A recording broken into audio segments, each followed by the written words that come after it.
O tempo é curto, então vamos lá para o nosso cara a cara entre Flamengo e Palmeiras, que medem forças amanhã, rivalidade pura no Maracanã, 9 da noite pelo Campeonato Brasileiro.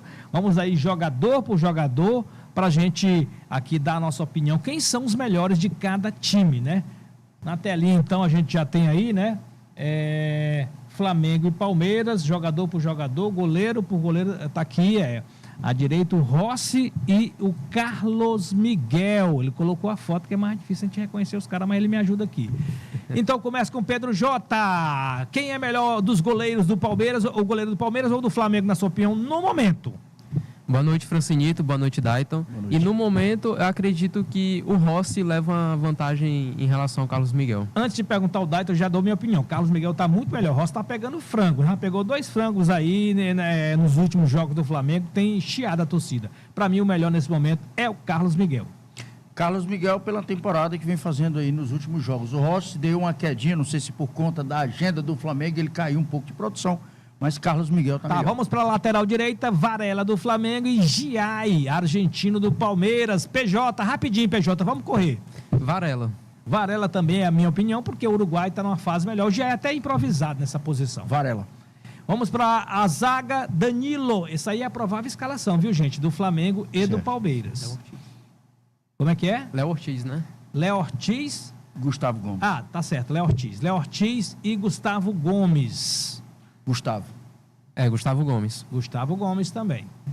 A outra dupla que mede forças aí no nosso cara a cara é Léo Pereira e Murilo, também zagueiros. Eu vou de Léo Pereira. Seleção brasileira, não tem o que contestar. Léo Pereira. Murilo ultimamente não tá muito bem, então Léo Pereira. Na lateral esquerda a gente vai ter aí o Alexandre, lateral de Copa do Mundo, não tá no bom momento, e o Arthur, mas né, pela experiência e tal, eu vou de Alexandre mesmo não vivendo um bom momento. Arthur. Alexandre.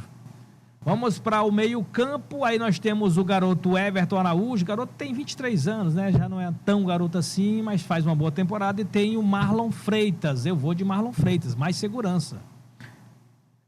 Marlon Freitas. Marlon Freitas. Unanimidade. O outro volante, da outra dupla de volantes que a gente analisa agora é o Jorginho e o Maurício, né? Eu vou de Jorginho. É um monstro, uma lenda o Jorginho. Essa temporada tá muito boa do Maurício, mas eu vou de Jorginho também.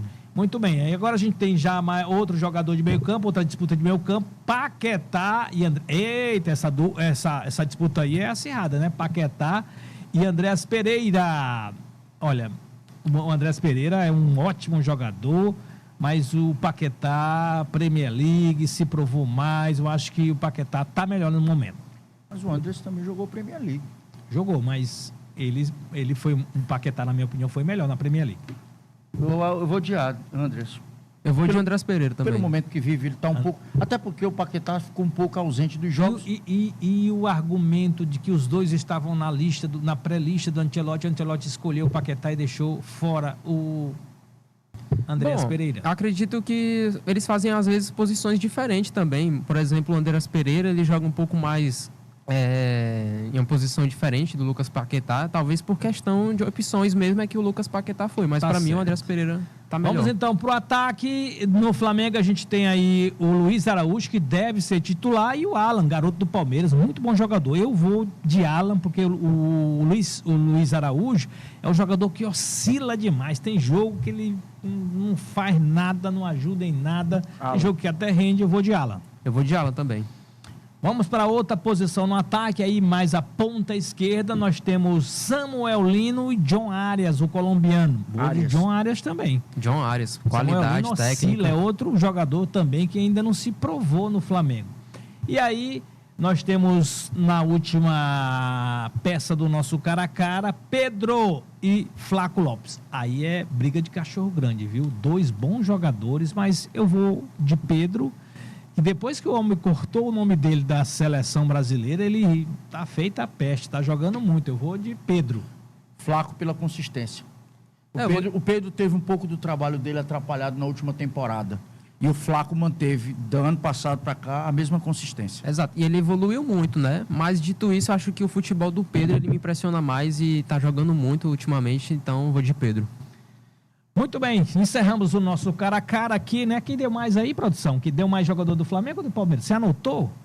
deu mais Flamengo. Então o Flamengo venceu esse cara a cara aqui do nosso debate do contra-ataque, que você pode participar através do nosso WhatsApp. Não é isso, Dade? Tem mensagem, Dade? Ainda não, pode mandar. 869-9411-7777. Manda a tua mensagem, manda a tua opinião. Você 86-9411-7777. Você também pode participar pelo nossa live no YouTube, Contra-Ataque MN, ó. Tá aí, ó. O QR Code na sua telinha, tá aí também o número do nosso WhatsApp. Você vai lá, escaneia aquele QR Code na sua telinha e participa, né? Entra no chat lá e participa com a gente pelo YouTube. É lá você manda a sua mensagem também, tá bom? Tá bom? Beleza? Bom, vamos para o nosso primeiro tema, já que a gente vai discutir muito hoje aqui nesse contra-ataque de 30 minutos, a questão do Campeonato Brasileiro, né?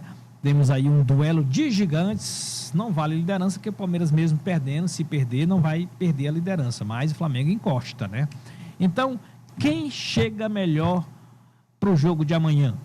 Flamengo ou Palmeiras? É um jogo difícil, muito equilíbrio, os dois times equilibradíssimos no Campeonato Brasileiro, na temporada, né? De um modo geral, o Flamengo teve uma semana um pouquinho melhor, porque venceu o duelo do meio da semana, de quarta-feira, pela Libertadores contra o Estudiantes, e o Palmeiras perdeu em casa para o Cerro Porteño, né? Perdeu inclusive a liderança do seu grupo na Copa Libertadores. Aí eu começo com o PJ. PJ, o Flamengo chega um pouquinho melhor, né? O Flamengo teve uma semana melhor, como eu disse.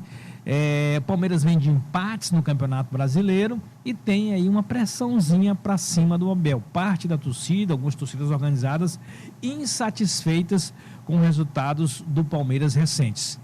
Bom, mesmo que o Palmeiras tenha esse resultado ruim contra o Cerro Porteño, eu vejo realmente muito equilíbrio. Eu não vejo o Flamengo chegando melhor, nem o Palmeiras chegando melhor também, porque realmente são dois times muito qualificados. Eu acho até que o Palmeiras, pela regularidade, pode até ser que ele consiga um resultado positivo no Maracanã, porque é realmente um time que tem um elenco muito qualificado. Então, eu acredito que mesmo que o Flamengo tenha uma semana melhor, eu realmente não vejo ali uma discrepância ou uma leve vantagem para o Flamengo, não. Bom, Daito Meirelles, o Flamengo fez um jogo que, para mim, claramente ele se dosou, né? Dosou a sua intensidade contra o Estudiantes na quarta-feira, pensando nesse jogo de sábado pelo Campeonato Brasileiro contra o Flamengo. O Flamengo não mostrou muita intensidade, mostrou que realmente poderia vencer o jogo ali e fez o que deveria ser feito. Depois do gol, o time se acalmou pensando no Palmeiras, porque sabe que o Palmeiras é sempre um adversário muito difícil. E o Palmeiras perdeu, como eu disse agora há pouco, né? Vem pressionado um pouquinho aí. E você vê que, você, na sua opinião, essa pressão que tem o Palmeiras hoje, que tem o técnico Abel Ferreira pelos últimos resultados, pode entrar em campo amanhã e atrapalhar um pouquinho, prejudicar o Palmeiras? Posso botar mais pressão? Bota. Os números dizem, desde 2001, né? E de 2015 para cá, esses números eles têm se acentuado. Só para você ter uma ideia, Francinito. As equipes se enfrentaram 51 vezes de 2001 para cá. Desses números, são 18 vitórias do Palmeiras, 17 do Flamengo e, pasmem, 16 empates. Por aí você tira o equilíbrio no século XXI.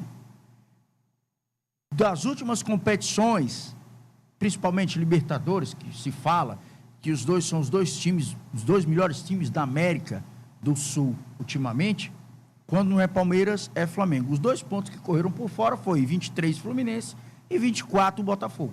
Mas de resto, ou foi Palmeiras ou foi Flamengo. Assim como no Campeonato Brasileiro também. Então, assim, temos a dosagem. Quando se trata de competição, Campeonato Brasileiro, os dois times usam totalmente chaves diferentes. Tanto Flamengo quanto Palmeiras, eles têm essa mentalidade, graças ao corpo técnico que as equipes contratam e aos bons elencos, de, em partidas decisivas e em confrontos diretos, mudarem a chave e tornarem esse jogo um grande atrativo. Ou seja, por mais ruim que seja a fase de ambas as equipes, ou vem de uma derrota, ou vem de um empate, ou o que quer que seja, mas quando se trata de Flamengo e Palmeiras, a chave vira. E aí se torna um grande clássico. Inclusive, muitos comentaristas esportivos e a imprensa esportiva sul-americana diz que se tornou aí um dos grandes clássicos da América.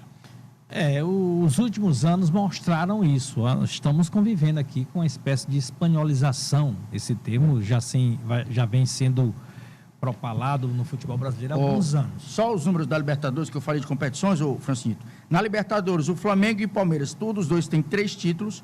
Brasileiro, o Flamengo tem 8, o Palmeiras 12. Copa do Brasil, 4-4. E Supercopa, o Flamengo vence com 2 e o Palmeiras apenas com 1. Eu acho que o Palmeiras ele chega com uma ligeira desvantagem em relação ao Flamengo. E digo por quê. O Palmeiras vinha tendo resultados e não vinha tendo desempenho. O que aconteceu agora? O Palmeiras não está tendo nem resultado e nem desempenho. Piorou, né? Porque a derrota em casa deixa um clima de um início de crise lá no Verdão. O Palmeiras vai ter que mostrar muita personalidade para superar o Flamengo. É claro que a estratégia também é importante, mas o Palmeiras vai ter que mostrar algo mais, personalidade, força, para poder superar o Flamengo em casa no Maracanã, algo que não acontece, né? Desde 2015 que o Verdão não bate o Mengão no Maraca. Então, isso é uma situação bem complicada, porque na cabeça do jogador tem aquele tabu, a gente pensa que não entra em campo, mas entra. E aí tem o lado do Abel Ferreira também, bastante questionado pelo torcedor do Palmeiras nesse momento, e com razão. O Palmeiras investiu muito, qualificou mais o seu elenco e o Abel não está conseguindo fazer esse time jogar como deve jogar, como poderia jogar com tantos bons jogadores juntos. É aquela história, né? O Abel Ferreira, se ele não fizer esse Palmeiras jogar, ganhar títulos, ter resultados relevantes, o jogo de amanhã, por exemplo, é um resultado relevante se vencer. Se isso não for feito, não for atingido pelo Palmeiras do Abel Ferreira, acho difícil ele seguir no comando do Verdão. Mas Jesus a presidente do Palmeiras não faz isso, ela tem outro estilo de comandar, o clube ok. Mas olha, é difícil segurar uma pressão num time grande, muito difícil mesmo, porque os resultados do Palmeiras são ruins, se não vier títulos, aí o próprio Abel Ferreira pode achar que esse relacionamento longo chegou ao fim. Ele pode ter esse entendimento, como a diretoria do Palmeiras também pode ter esse mesmo entendimento, PJ. Bom, e eu acredito que ele já está se encaminhando para o final de ciclo no Palmeiras. Essa é a sua percepção? É minha percepção, porque acredito que em 1 ou 2 anos, essa pode até ser a última temporada, em caso do Palmeiras não conseguir conquistar títulos, né? Que porque sucesso, né? A gente sabe que o Palmeiras, ele nos últimos anos, assim como o Flamengo, você precisa conquistar títulos, nem que seja apenas um título, mas você terminar a temporada sem títulos, né? O Abel Ferreira já tem 2 temporadas que terminou sem título nenhum, né? Nem Paulistão. Só o Paulistão esse ano, né? Ano passado não teve Paulista, 2024 Isso. teve. Agora, dos títulos importantes, por exemplo, o Palmeiras não conseguiu. Devendo. E aí, então, você tem um time que é do tamanho do Palmeiras, ele rivalizando bastante com o Flamengo nesses últimos anos, em questão de títulos. Você ficar essas temporadas sem ganhar, pesa muito, né? Pesa demais, realmente. Bom, já a gente vai para o nosso segundo tema.